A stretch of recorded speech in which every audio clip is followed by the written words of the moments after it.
3 மணி நேரத்துல ஹீரோவ முதல்வராக்கி, ஊழல் எல்லாம் ஒழிச்சவங்க நாங்க. தமிழக மக்கள் தான். ஒரு சினிமாக்காரனால தான் ஓவர் நைட் ஒபாமா ஆக முடியும். தமிழகத்துல அரசியல் மாற்றத்த கொண்டாட முடியும். வேற யாரும் வந்து கதறி இருந்தாலும் முடியாது. ஏன்னா 20 வருஷமா ஒருத்தர் கதறிட்டு இருக்காரு. நாம் தமிழர், தமிழ் தேசியம் அப்படின்னு. என்ன அவருக்கு ஒரு சீட்டு கொடுத்தீங்களா? சோ இதுல என்ன தெரியுது? சினிமால பிரபலமா இருந்தா நாங்க ஓட்டு போடுவோம். ஓட்டு போடுறதுக்கு மூளையே வேணாமே. போய் குத்திட்டு வர வேண்டியது தானே. அதுவும் சின்ன பசங்க, கத்துக்குட்டிங்க, சொன்னிச்சு இந்த பெருசுங்கலாம் சேர்ந்து ஓட்டு போட்டுருக்குல்ல. கடவுளே! தமிழ்நாட்டை காப்பாற்று. இதே மாரி தாங்க இந்த சிஎஸ்ஏ இருக்குல்ல. அங்க தல தோனி இருந்தாரு. அவர் எலக்ஷன்ல நின்னுருந்தா அவரும் ஜெயிச்சிருப்பான்னு நினைக்கிறேன் இந்த மாரி. ஆனா ரூரல் ஏரியால கொஞ்சம் கஷ்டம். சிட்டில ஜெயிச்சிருப்பாரு. அவருக்கு என்ன பிரச்சனைன்னா, அவர் 5 வருஷம் முன்னாடி அவர் வீட்டுக்கு அனுப்பியிருக்கணும். போதும் உங்க சேவைன்னு. 5 வருஷமா அவர வச்சு கப்படிக்கலாம் ட்ரை பண்ணானுங்க. இந்த வருஷம் தான் அவர உட்கார வச்சிருக்காங்க. இது 5 வருஷம் முன்னாடி செஞ்சிருந்தா சிஎஸ்கே அணி உருப்பட்டிருக்கும். கடைசி வரைக்கும் அவர் ஏதோ ரஜினிகாந்த் லெவல்ல. ரஜினிகாந்த் 75 வரைக்கும். அது சினிமா. இது ரியாலிட்டி. அவர வச்சு ட்ரை பண்ணானுங்க. முடியலன்னு இப்ப அவர தள்ளிட்டு புது ஆளுங்கள கொண்டாந்துருக்கானுங்க. அப்ப ஏன் நம்ம விஜய போட்டிருக்க கூடாது அப்படின்னு எல்லாம் கேட்பாங்க. யார் நம்ம ரசிக பெருமக்கள். ஓட்டு போட்டாங்களே அவைங்க. அதுக்கு அனுபவம் பத்தாது அப்படின்னு எல்லாம் சொல்லியிருப்பாங்க. அப்ப அரசியல்ல ரொம்ப அனுபவம் இருந்துச்சா? முதல்வர் ஆக்கிட்டீங்க.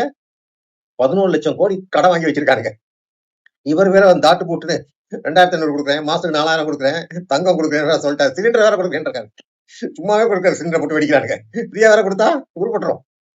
அப்புறம் அதிமுக தோற்றது என்ன ஏன் ஏன் அப்படின்னு யோசிச்சேன். ஐடி விங்னா எங்களுக்கு எதுவுமே கிடையாது. ஏற்கனவே சவுக்கு சக்கர வந்து அம்பலப்படுத்துறது ராஜ சத்தியன்னு ஒருத்தன். அவன் திமுக வாங்கி தின்னுகிட்டு இருக்கான். அதனாலதான் இங்க நாசமா போறாங்க அப்படின்னு. கடைசியில கேட்டா வருஷத்துக்கு கூட 2 கோடி ரூபாய் செலவு பண்ணிருக்க மாட்டாங்களாம். அப்புறம் எப்படா ஜெயிக்க முடியும்னா, ஐடி விங்னா மாசத்துக்கு 2 கோடி ரூபாய் மினிமம் செலவு இருக்கும். ஏன்னா, அதுல வேலை செய்யறவங்க சம்பளம் கொடுக்கறதுக்கு 1 கோடி ரூபாய் செலவாயிரும். சோ அந்த மாதிரி ஒரு செட்டப் இருந்தா தான் நீங்க வந்து ஓட்ட முடியும். இததான் திமுக அப்ப செஞ்சானுங்க. என்ன அவங்க ஆட்சி செஞ்சு திருடுறத விட, இத கரெக்ட்டா செஞ்சனால தான் இன்னமும் பயங்கரமான முதல்வர் யாரு? ஸ்டாலின். அவர் மாதிரி முதல்வர் நாங்க பார்த்ததே இல்ல. ஏன்னா அவர் தூங்கிட்டே இருந்தாரு. அவர் பின்னாடி மத்தவங்க வேலை செஞ்சு திட்டிட்டு இருந்தாங்க. இதான் நடந்துச்சு. அப்புறம் திமுக ஏன் தோற்றது? 5000 போட்டாங்களே எலக்ஷனுக்கு முன்னாடி. ஏண்டா லட்சமா கொள்ளை அடிச்சீங்க. கனிம வள கொள்ளை, டாஸ்மாக் கொள்ளை, கிட்னிய புடுங்கி தின்னு, கஞ்சா மெத்து வித்து எல்லாம் கொள்ளை அடிச்சுட்டு லட்சக்கணக்கான கோடி. கடன் வாங்கினதெல்லாம் அரசுக்கு. அரசு கஜானாவுக்கு கடன் வாங்கி 11 லட்சம் கோடி. இவங்க அடிச்ச 5 லட்சம் கோடி வந்து வீட்டுக்கு, இவங்க குடும்பத்துக்கு. இதெல்லாம் பண்ணிட்டு அந்த பிரமாண பத்திரத்துல என் கையில 10,000 தான் இருக்கு. பேங்க்ல 40,000 தான் இருக்குன்னு போட்டான் பாரு நம்ம டோப்பா. அத பார்த்து மக்களுக்கு இன்னும் காண்டாயி ஒரே குத்து விஜயை குத்திட்டாங்க. இப்படியா ஏமாத்துறது? நீ லட்சக்கணக்கா கோடியில ஒரு குடும்பத்துக்கு திருடி வச்சுக்கிட்டு ஊர்ல இருக்கவனுக்கு 5000 ரூபாய் போட்டா மக்களுக்கு காண்டாகாது. அதான் பாஜக ஏன் தோற்றது? நம்ம அண்ணாமலை இல்லாதனாலதான் அப்படின்னு மாமா மாமைக்கலாம். அண்ணாமலை மட்டும் இருந்திருந்தா எங்கேயோ போயிருப்போம். போயிருப்பீங்க. அவனே ஒரு திருட்டு பையன் சொல்லிட்டு மோடி அமைச்சா ஒதுக்கி வச்சிருக்காங்க. அவனும் திமுக வாங்கி தின்ன பையன். இந்த ராஜ்யத்தின் மாதிரி இவங்க எல்லாத்துக்கும் காசு கொடுத்து அவனுக்கு எல்லா கட்சியும் கபலீகரம் செய்து ஆட்சி நடத்திட்டு இருந்தாங்க. சரி எல்லாம் ஓகே. கடைசியா இந்த பாஜக வங்கதேசத்துல ஜெயிச்சிருச்சு. மேற்கு வங்கத்துல எல்லாம் வாயடிச்சு போயிருக்காங்க. எப்படி மம்தா பானர்ஜி நம்ம ஸ்டாலின் மாதிரி சூப்பரா இருந்தாங்க. 2 பேத்துக்கும் இங்கே வாப்பு அங்கே வாப்பு.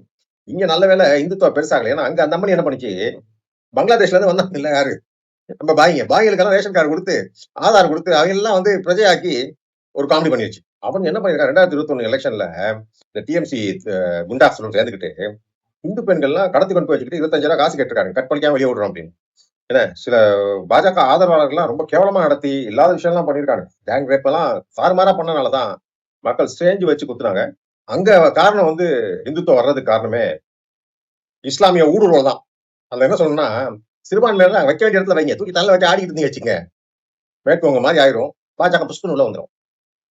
இதே மாதிரிதான் தமிழ்நாட்டிலையும் நடந்திருக்கும். இங்கே தலையில வைத்தானே ஆடிக்கிட்டு இருந்தாங்க. டங்கடக்கா டங்கடக்கான்னு. அதே மாதிரி அசாம்லயும் இதே கூத்துதான். அசாம்ல காங்கிரஸ்காரன் ஊர் முழுக்க செருப்படி வாங்கி அவனுக்கு புத்தி வரல. பாஜக காரன் 20 வேட்பாளர்கள் எல்லாமே இந்துக்கள். காங்கிரஸ் வேட்பாளர்கள் 19 பேர் முஸ்லீம், ஒருத்தர் தான் இந்து. தெரிஞ்சே செருப்பத்துக்கு வாயில வச்சுக்கிறானுங்க. அப்புறம் என்ன பண்றது? அதே மாதிரிதான் தமிழ்நாட்டிலையும் விஜய்க்கு நம்ம சொல்ல வேண்டியது, சிறுபான்மையினர் தலை வச்சு ஆடுங்க. நீங்களும் சிறுபான்மையினர் தான், தப்பே கிடையாது. மேற்கவங்க மாதிரி ஏதாவது பண்ணிடாதீங்க. பாஜக பாத்துக்கிட்டு இருக்கு எப்ப உள்ள வரலான்னு. இதுதான் வெயிட் பண்ணிட்டு இருந்தாங்க. ஏன் பாஜக தோத்தான்னு கேக்குறீங்களா? எதுக்கு நம்ம எடப்பாடியார் எதுக்கு ஜெயிக்க வைக்கணும்? என்ன திமுக இன்னொரு 5 வருஷம் ஆளட்டும். இந்த 5 வருஷத்துல மேற்கவங்க மாதிரி தமிழ்நாடும் ஆயிடும். ஏன்னா சும்மாவே அங்கங்க சிலிண்டர் வெடிச்சு விளையாண்டுட்டு இருக்காங்க. என்னைய பாதி பேரத்துக்கு உள்ள வச்சிருக்கு புலல்ல. என்ன இந்த கும்பல் இங்கேயும் பேஷா செஞ்சிடும். அப்புறம் ஈஸியா அதை வச்சு உள்ள வந்துடலாம். ஏற்கனவே தீபத்தூண்ல பெருசா ஆப்பு வச்சிருக்காங்க. இதுவும் நடந்துருச்சுன்னா அவ்வளவுதான். இதோ விஜய் வந்து நடுவில் நின்றுட்டு இருக்காரு. அவர் என்ன 3 மணி நேரம் சினிமா அடிக்கிறாரு. எவ்வளவு நாள் தாக்கு பிடிப்பாரு தெரியல. அரசியலை விட்டு துறவரம் மூண்டு ஓடுறதுக்கும் சான்ஸ் இருக்கு. பாப்போம் என்ன பண்ண போறாருன்னு.